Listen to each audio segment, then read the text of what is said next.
नमस्कार दोस्तों। आज की क्लास में हम समझेंगे कि एक नदी जब पहाड़ों से निकलती है तो वह किन किन अलग अलग रास्तों और प्राकृतिक क्षेत्रों से होकर गुजरती है। इस 3D मॉडल के जरिए हम प्रकृति के इस अद्भुत सफ़र को स्टेप बाय स्टेप समझेंगे। सबसे पहले ऊपर की ओर ध्यान दीजिए, यह है स्नो जोन।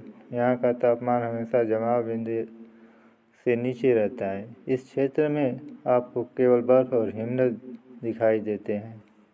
नदियों का जन्म यहीं से होता है, जब ये हिमनद पिघलते हैं और पानी की छोटी छोटी धाराएं बनती हैं। जैसे जैसे हम थोड़ा नीचे आते हैं, हम पहुँचते हैं अल्पाइन जोन में। यहाँ बर्फ़ कम हो जाती है, लेकिन ठंड अभी भी काफ़ी ज़्यादा रहती है।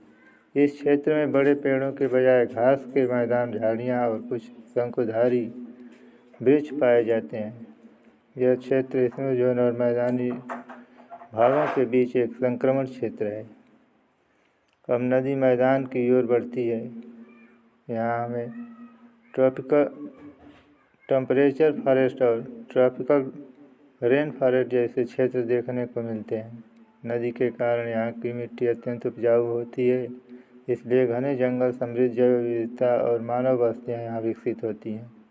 खेती बाड़ी और सभ्यताओं का विकास मुख्य रूप से इन्हीं क्षेत्रों से हुआ है। लेकिन ज़रा इस ओर भी ध्यान देखिए, यह है डिजर्ट यानी रेगिस्तानी क्षेत्र। यह इलाका संभवतः रेन शैडो एरिया में स्थित है या यहाँ नदी की धारा नहीं पहुँच पाई है। इसी कारण यहाँ रेत के टीले, शुष्क जलवायु और बहुत कम वनस्पति पाई जाती है। यह क्षेत्र प्रकृति का एक बिल्कुल अलग रूप दर्शाता है। तो दोस्तों, आपने देखा एक ही नदी, लेकिन उसका सफ़र कितना विविध होता है। बर्फीले हिमनदों से निकलकर पथरीली रास्तों, घने जंगलों और कभी कभी रेगिस्तानी किनारों से होते हुए अंततः यह समुद्र में मिल जाती है। इसी को हम कहते हैं रिवर जर्नी, यानी नदी का प्राकृतिक सफ़र।